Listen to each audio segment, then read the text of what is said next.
জীবনে না করিলাম বান্দেগি, গুনাহ করে কাটাইলাম জিন্দেগি, গুনাহ করে কাটাইলাম জিন্দেগি। তওবা করে আবার তওবা ভাঙ্গি না, তওবা করে আবার তওবা ভাঙ্গি না,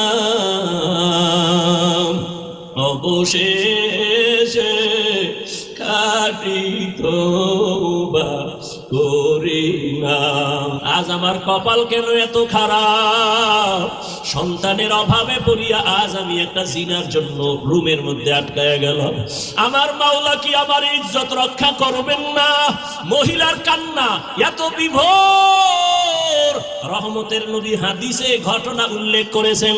ওই মহিলার কান্না ওই বড় জিনাকারের অন্তরের মধ্যে দাগ কেটে গেল।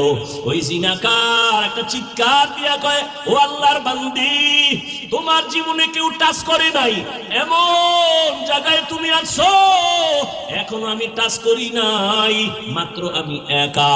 তোমার শরীরে একজন ব্যক্তি টাচ করার জন্য রুমে ঢুকাইলাম।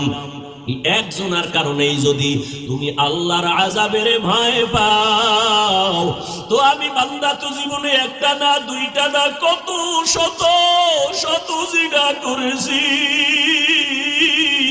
আমার এই চোখ দিয়া কত জিনা করেছি, জবান দিয়া জিনা করেছি। মনে হয় যেন আমার পশমের গোড়ায় গোড়ায় গুনার আগুন লাগানো। এই জীবনে কত অন্যায়, কত অন্যায়, এই জীবনে কত বেগানার সাথে কথা বলেছি। আমি একজন আর দুইজন না কত শত গুনাহ করেছি, জিনার শিকার করেছি। ওরে তুমি যদি এক জায়গায় আইসা এখনই কান্না করো আল্লাহর ভয়, আমার তো গলায় রশি লাগাইয়া কান্না করা দরকার। ও আমার কলিজার যুবক, ওরে ওই আল্লাহর বান্দি যদি এত ভয় কান্না করে, আর ওই যুবক যদি তওবার জন্য তৈরি হইয়া যায়, ওর এই যুবক কান্না কইরা বলে, ও বোন, ঢাকার বান্ডিল নিয়ে যাও, আর আমাকে দেওয়া লাগবে না, আমি তোমার শরীরে আর কাজ করব না, তুমি তোমার চরিত্র সতীত্ব নিয়ে তুমি যাও, সন্তানের মুখে গিয়া খানা দাও, আমি আর তোমার শরীরে হাত লাগাবো না। তবে তোমার মনে হইল তুমি আল্লাহর পেয়ারা বান্দি, আমার মনে হইল তুমি বড় আবেদা, বড় সালেহা, বড় ইবাদত করনে ওয়ালা, তুমি বোধহয় তাহাজ্জুদ পড়ো বলে হা, তুমি বোধহয় পর্দা করো বলে হা, তাই আমি গুনাহগারের জন্য একটু দোয়া করিও। ওরে তুমি যদি আমার মাওলার জাহান্নামের আযাবের ভয় যদি তুমি কান্না করো, জানি না ওই জাহান্নাম জানি কত ভয়ঙ্কর, আল্লাহর আদালত না জানি কত ভয়ঙ্কর। মহিলা বলে, হ্যাঁ আল্লাহর আযাব বড় ভয়ঙ্কর। কিয়ামতের ময়দানে আমার আল্লাহ সেদিন রাগ নিয়ে আওয়াজ দিবেন, লিমানিল মুলকুল ইয়াউম লিল্লাহিল ওয়াহিদিল কাহ্হার। আল্লাহ পাকের কুদরতি রাগের আওয়াজে হাসরের ময়দানটা থরথর করে কেঁপে উঠবে। ওরে গুনাহগারেরা পাগলের মতো চিল্লাইবে। নবী বলেন সব নবীরা পর্যন্ত বেকারার হয়ে যাবে। আল্লাহ পাক আবার আওয়াজ দিবেন, ওয়ামতাজুল ইয়াউমা আইয়ুহাল মুজরিমুন। ও জিনাকারেরা, ও বেনামাজিরা, ও গুনাহগারেরা, আজকে আমি আল্লাহ আমার গোলামদের ডান হাতে আমলনামা দিয়া জান্নাতে পাঠাইয়া দিব। তোমরা যারা গুনাহগার, নেককারদের থেকে আলাদা হও। গুনাহগারেরা নেককারদের থেকে আলাদা হইতে চাইবে না। তখন আমার আল্লাহ আরো রাগ হইয়া এমন ভাবে কুদরতি একটা বাঁচুনি দিবে, গুনাহগারেরা জাহান্নামে চিটার মতো উড়িয়া উড়িয়া গিয়া জাহান্নামের দরজায় গিয়া দাঁড়াবে। আমার আল্লাহ আওয়াজ দিবে, রে ফেরেশতা, নেককারদেরকে ডাইন দিকে লাইনে দাঁড় করাও, আমি ডান হাতে আমলনামা দিব। আমলনামা দেওয়ার পর ডান হাতের আমলনামা যারা পাবে, এরা হাসতে হাসতে জান্নাতের মেহমানখানায় চলে যাবে। আর আল্লাহ যাদের বাম হাতে আমল নামা দিবেন, ওই আল্লাহ এমন রাগ করে বলবে, ও ফেরেশতা, এই বেনামাজি নাফরমান আমি আল্লাহর দেওয়া নিয়ামত কম ভোগ করে নাই, আমার দেওয়া পানি, আমার দেওয়া চাঁদের আলো, সূর্যের আলো, আমার দেওয়া সব নিয়ামত, ওরে আমি আল্লাহ ওরে ঘুমের থেকে না উঠাইলে কোনোদিন সজাগ হতে পারতো না। এই বান্দা আমার নিয়ামত পাওয়ার পর আমার দেওয়া চক্ষু দিয়া বেগানার দিকে তাকাইছে, আমার দেওয়া জবাল দিয়ে আমি আল্লাহরে ডাকি নাই, বেগানার সাথে ঘন্টার পরে ঘন্টা গুনাহের কথা বলছে। ও ফেরেশতা, ওরে বাম হাতে আমল নামা আমি সোজা দিব না, এই গুনাহগারের বুকের মাঝে ছিদ্র করিয়া ফেলো, বুকের মাঝে ছিদ্র করিয়া বাম হাত বুকের মাঝে ঢুকাইয়া পিঠের থেকে বের করো। ফেরেশতারা আল্লাহর হুকুম পাওয়া মাত্র বুকের মাঝে ছিদ্র বানাইয়া বাম হাতটা ঢুকাইয়া পেছন দিকে বের করে ফেলবে। আমার আল্লাহ কোরআনে বলেন, আমি আল্লাহ তখন পিঠের দিকের হাতে আমল নামা দিয়া আমি আল্লাহ বলবো, ইকরা কিতাবাকা কাফা বিনাফসিকাল ইয়াউমা আলাইকা হাসিবা। ও বান্দা বান্দি, জীবনে যত অন্যায় করছো হিসাব নামায় আমল নামায় লেখা, নিজের হিসাব নিজে মিলাও। ফেরেশতারা বলবেন, হে মালিক, তোমার বান্দার হাত পেছনে, আমল নামা পেছনে, চেহারাটা সামনে, চোখ দুইটার সামনে পড়বে কিভাবে?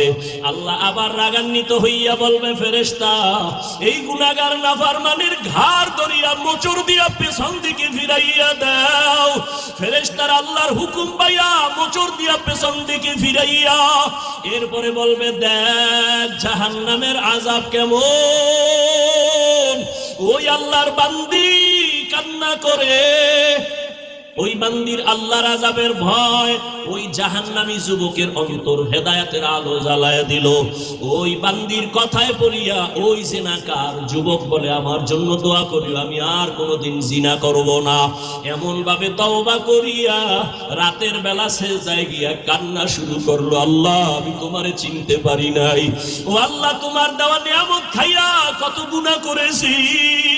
ওরে ওই কবরে আমার আজকে দুনিয়াতে টাকা পয়সা বাড়ি গাড়ির অভাব নাই, কিন্তু আজকে আমার মরণ হয়ে গেলে আমি একা, আমার ডানে মাটি বামে মাটি আর কিছুই নাই, সাদা কাপড়ের প্যাকেট বানাই আমারে কবরে রাখবে। এইভাবে কান্না করিয়া তওবা করে ফেললো। আর ওই আবেদা আল্লাহর বান্দি টাকা নিয়ে বাড়ি চলে গেল। ওই জাহান্নামী জিনাকার এমন ভাবে তওবা করে ফেললো, কিছুদিন অসুস্থ থাকিয়া দুনিয়া থেকে আল্লাহর বান্দা বিদায় হয়ে গেল।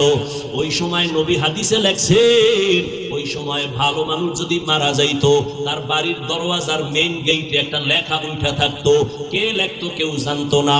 ভালো থাকলে লেখা থাকতো লোকটা বড় ভালো, আবার গুনাহ নিয়ে কবরে গেলে লেখা থাকতো বাড়ির গেটে লোকটা বড় খারাপ। ওই আল্লাহর বান্দা যখন দুনিয়া থেকে বিদায় হয়ে গেল, এলাকার সবাই বড় খুশি, একটা গুনাহগার জালেম সন্ত্রাসী চলিয়া গেল, আমরা বড় নিস্তার পেয়ে গেলাম, শান্তির জীবনে বাস করব। কিন্তু সবাই রওনা, বাড়ির দরজার গেটে কি লেখা আছে দেখবো। সবাই বাড়ির গেটে গিয়া তাকায় দেখে আরবি একটা শব্দ লেখা, হাদিসের ভাষা। নবী হাদিসে বলেন, ওই বাড়ির গেটে গিয়া লেখা দেখে সবাই আরবিতে লেখা, কদ গফারাল্লাহু লিল কিফলি। ওই বান্দার নাম কিফলুন, ওই বান্দার কিফলি নামের বান্দার নামে আরবি লেখা, কদ গফারাল্লাহু লাকা লিল কিফল। এই লেখা দেখা মানে হলো আল্লাহর ঘোষণা, ওই বান্দা তোমার জীবনের গুনাহ মাফ হয়ে গেছে, আল্লাহ তোমাকে মাফ করে দিয়েছে, ও কিফলি নামের বান্দা। কদ গফারাল্লাহু লাকা কদ গফারাল্লাহু লিল কিফল। এই লেখা দেখা মানুষ পেরেশান হয়ে গেল। এলাকার চিহ্নিত জাহান্নামী গুনাহগার জিনাকার, ওর বাড়ির দরওয়াজায় এই লেখা কেন আসলো? সবাই আশ্চর্য হয়ে গেল, আল্লাহ নাকি তাকে মাফ করে দিয়েছেন। সবাই তদন্ত শুরু করলো, ব্যাপারটা কি? খুঁজতে খুঁজতে খুঁজতে খুঁজতে পাইলো ওই আবেদা মহিলার ঘটনা। সবাই মহিলার বাড়ি চলে গেল, মহিলাকে আইনা ওই বাড়ির দরজায় দাঁড় করাইয়া এরপরে সব ঘটনা শুনলো। মহিলা ডাক দিয়া কয়, আমি আল্লাহর একজন গুনাহগার বান্দি, জীবনে আমার শরীর কেউ টাচ করে নাই বেগানা, আমি চোখ দিয়া কোনো বেগানা দেখি নাই, আমি গুনাহ করি নাই, সন্তানের ক্ষুধার তৃষ্ণা মিটাই চাইতে এই জিনাকারের বাড়ি আসছি, টাকা দেওয়ার শর্তে আমারে রাতের বেলা ব্যবহার করবে। আমাকে রুমের মধ্যে যখন ঢুকাইছে আমি কান্না শুরু করে দিছি আল্লাহর আযাবের ভয়, আল্লাহর আযাবের ভয়। আল্লাহ কোরআনে ওয়াদা করেন, যারা আমার আদালতে দাঁড়াইয়া হিসাব দেওয়ার ভয়, যারা গুনাহ থেকে নিজেকে বাঁচাবে, তওবা করবে, আল্লাহর কাছে বলবে, হে মালিক, আমার মতো গুনাহগার কেউ নাই, আজকে থেকে তওবা করলাম, আর চোখের গুনাহ করব না, জবানের গুনাহ করব না, হাতের গুনাহ করব না, অন্তরের কল্পনায় গুনাহ করব না। ও এলাকার মা বোনেরা, ও বৃদ্ধ বাবাজিরা, ও কলিজার যুবক বাবারা, একটু চিন্তা করো, গুনাহ করতে করতে যদি তুমি লাগাতার করো আর না ছাড়ো, এই গুনাহর চরিত্র তোমার সন্তানের মধ্যে চলে যাবে। সন্তানও দিন দিন খারাপ হতে থাকবে। তোমাকে দেখাইয়া গুনাহ করা লাগবে না, গোপনেও যদি গুনাহ করো সন্তানের মধ্যে ওই গুনার আসর চলিয়া যাবে। এই জন্য এখনো সময় আছে, তওবা করে নাও। ও পর্দার আড়ালের মা বোনেরা, আল্লাহর কাছে তওবা করেন। আপনার মতো কত মা কত বোন এখনো নামাজ ছাড়ে না, বেপরদায় চলে না, স্বামীর মাল নষ্ট করে না, মোবাইলে চরিত্র বিক্রি করে না। ও বাবাজিরা, ও যুবক বাবারা, এখনো কি তওবা করবা না? আল্লাহর আযাবের ভয়, হিসাব দেওয়ার ভয়। জীবনে তো গুনাহ কম করো নাই, গুনার খবর আমার মা বাবা আপনজন কেউ জানে না। আল্লাহ জানিয়াও রাগ করে সম্মানের জায়গা থেকে ফালাইয়া দেয় নাই।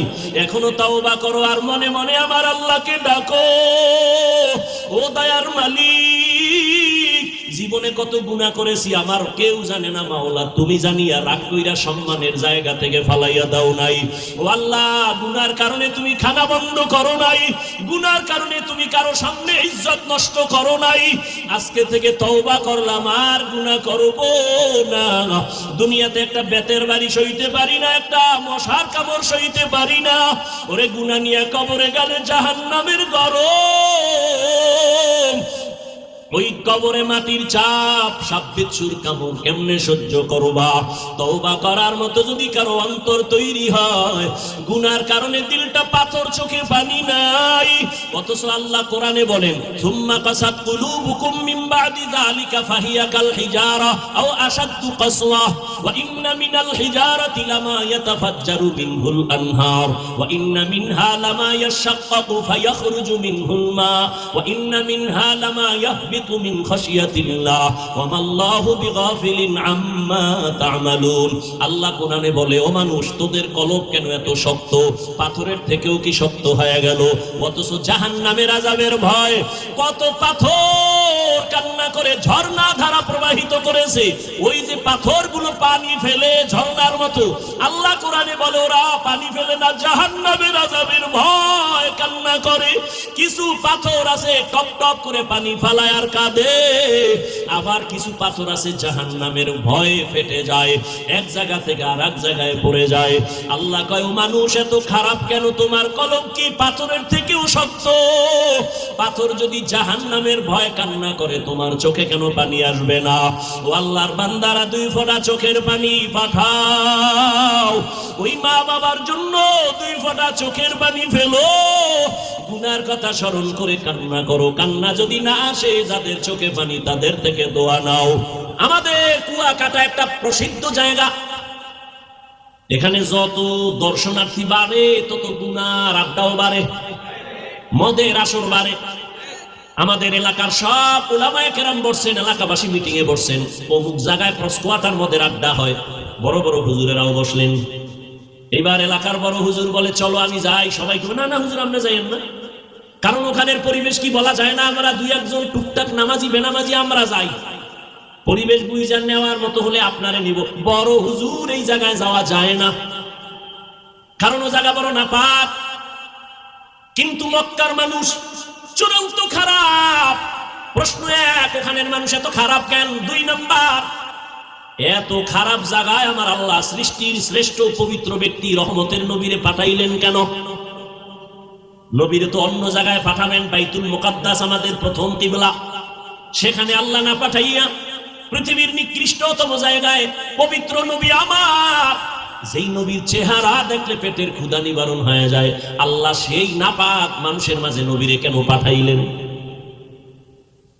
নবীর একদিকে মা নাই, বাবা নাই, সব হারা, রহমতের নবী বলেন আমার এমন কপাল, দুনিয়াতে এসে একবার আব্বা বলে ডাকতে পারি নাই। 6 বছরে মা হারা, আমি অসহায়, আমার বংশের সব মানুষ আমার দুশ্মনে পরিণত হলো। ওই সময় এই যুবকেরা, নবী বলেন ওই সময় আমার সব দুশ্মন, ওই মুসিবতের সময় আমার পার্শ্বে যারা দাঁড়াইয়া উপকার করছে সব হলো যুবকেরা। নবী বলেন বুড়ারা আমার বিরোধিতা করেছে, আর যুবক আমি মুহাম্মাদের উপকার করেছে। ও আলীপুরের যুবক, ও কুয়াকাটা এলাকার যুবক, রহমতের নবী খুশি হইয়া কয় আমার মা নাই, বাবা নাই, আমি বড় অসহায় এতিম। ওই সময় সব আমার দুশ্মন, ওই সময় আমার পার্শ্বে এসে সহযোগিতার জন্য দাঁড়াইছে কারা? যুবক। ও যুবক বাবা, বলো তোমার দ্বারা রসুলের রেখে যাওয়া আদর্শের কি উপকার হয়েছে বলো। নবী বলেন বুড়ারা বিরোধিতা করেছে, যুবকেরা আমার উপকার করেছে। আবু জাহাল আমার দুশ্মন বুড়া, আবু লাহাব আমার পেছনে দুশ্মনী করে বুড়া, উতবা আমার পেছনে দুশ্মনী করে বুড়া, সায়েবা আমার পেছনে দুশ্মনী করে বুড়া। উপকার করছে কারা? যুবক। কোন যুবক? 7 বছরের একটা সন্তান, 11 বছরের মাঝখানে কেউ বলে 8, কেউ বলে 9, কেউ বলে 11 বছর। এই বয়সের একটা সন্তান দৌড়াইয়া রহমতের নবীর হাতে হাত লাগাইয়া কালেমা পড়িয়া কয় নবী, কেউ যদি আপনার সাথে না থাকে, আমি 7 বছরের সন্তান আপনার হাত বলিয়ান করার জন্য, আমার জীবনটা কোরবান করার জন্য ওয়াদা করলাম। কয় বছর? 7 বছর থেকে 11 বছর। নবী কয় আমার কলিজা ঠান্ডা হয়ে গেছে। কেন? এতদিন তুমি ছিলা আমার চাচাতো ভাই, এখন তুমি আমার সাহাবী, কিছুদিন পরে এই সাহাবী হবে নবীর জামাতা। এতটি পরিচয় দেওয়ার পরে নামটাও কইতে পারবেন নি? আলী কি আপনার ছোট ভাই নি? একটু সুন্দর ফিরে কইবেন। হযরত আলী রাদিয়াল্লাহু তাআলা দেখছেন আনহু কি, আর মহিলা হইলে হবে আনহা, পুরুষের বেলায় আনহু। হযরত আলী রাদিয়াল্লাহু তাআলা আনহু, মহিলা সাহাবিয়া আয়েশা রাদিয়াল্লাহু তাআলা আনহা। একজনের নাম আবুল কালাম, আপনি ডাক দিয়েছেন এই কাইল্লা, এটা সুন্দর হয়েছে। প্রত্যেকটা জিনিসের একটা আদব আছে, আদব আছে না? লিকুল্লি শাইইন জিনাতুন ফিল ওয়ারা ওয়া জিনাতুল মারই তামামুল আদাবি আজ খোদা কা হি মে তৌফিক আদব বে আদব মাহরুম গাস্তাজ ফজলে রা। কথা কোন